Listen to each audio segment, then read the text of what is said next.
Right, we've got some breaking news to bring you now, and that is that the PGMOL have acknowledged that VAR made a mistake. Well, look, straight after the game, PGMOL chief Howard Webb contacted. Now, the content of his conversations are private, but you would have to assume that he apologised on behalf of PGMOL, would have then said to him, well, it's all well and good saying sorry, but it does not affect the result of the game.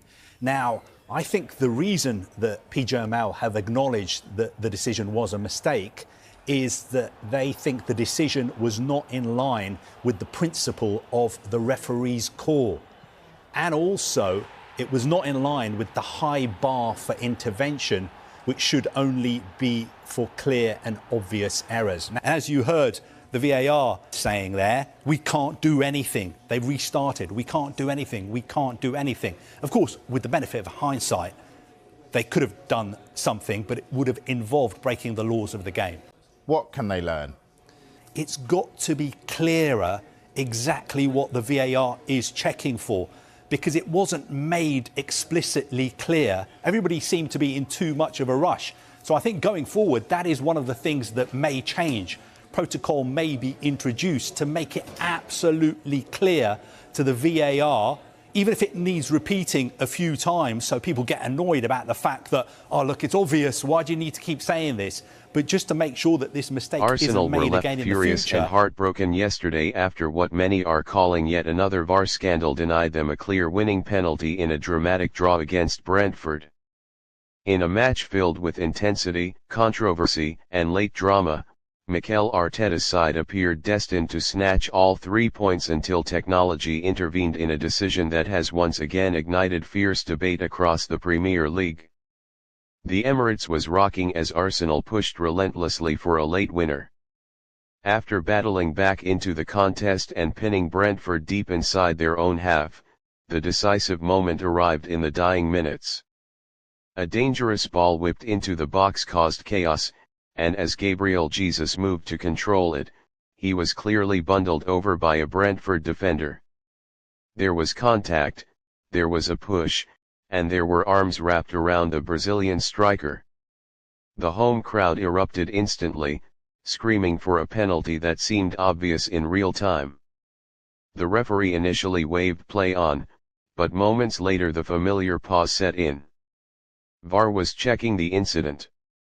Arsenal fans held their breath. On the stadium screens, replays showed what looked like sustained contact inside the area. Pundits watching on television were quick to question how the challenge could be considered fair. Social media exploded within seconds, with supporters branding it another robbery before the decision had even been confirmed. Then came the verdict: no penalty. The referee was not sent to the monitor. VAR deemed the contact insufficient to overturn the on-field call. The stadium erupted in disbelief. Arteta stood on the touchline with arms outstretched, visibly stunned. Players surrounded the referee in frustration, but the decision had been made. The sense of injustice was magnified by the context. Arsenal had dominated large spells of the second half, carving Brentford open with slick passing and relentless pressing. Martin Odegaard had been pulling the strings in midfield, Bukayo Saka was tormenting defenders down the flank, and Declan Rice was driving the team forward with urgency. It felt like only a matter of time before the breakthrough would arrive. Instead, the moment that should have sealed victory was erased by a controversial call. This is not the first time Arsenal have found themselves at the center of VAR controversy. Over recent seasons, there have been multiple flashpoints, disallowed goals, questionable offside lines, missed fouls, each adding to a growing narrative among supporters that decisions rarely fall in their favor. Whether coincidence or systemic inconsistency, the frustration is real and boiling over. After the match, Arteta chose his words carefully but made his feelings clear. He spoke about consistency, about clarity, and about the need for transparency in such critical moments. While he stopped short of directly accusing officials, the implication was unmistakable: Arsenal feel aggrieved. The manager emphasized how pivotal such decisions are in a title race where every point matters. Brentford, to their credit, defended resolutely and capitalized on their own opportunities during the game. Thomas Frank's side executed their game plan effectively, remaining compact and dangerous on the counter-attack. But even some neutral observers admitted Arsenal had reason to feel hard done by in the final moments. Former referees weighing in after the match appeared divided. Some argued that the contact did not meet the threshold for a clear and obvious error, while others insisted that any push preventing a player from controlling the ball in such a position should result in a penalty. That division only highlights the central issue: consistency remains elusive.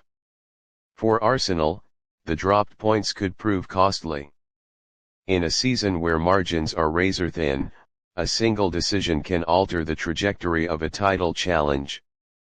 Fans leaving the Emirates were not talking about tactics or missed chances, they were talking about VAR.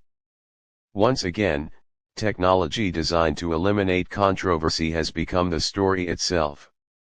The broader question facing the Premier League is whether the current VAR implementation is serving the game effectively.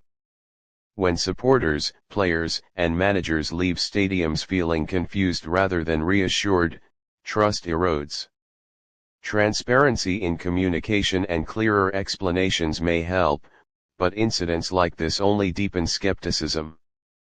As the dust settles, Arsenal must refocus quickly. There are more matches to play, more battles ahead. But the sense of injustice from yesterday's draw will linger.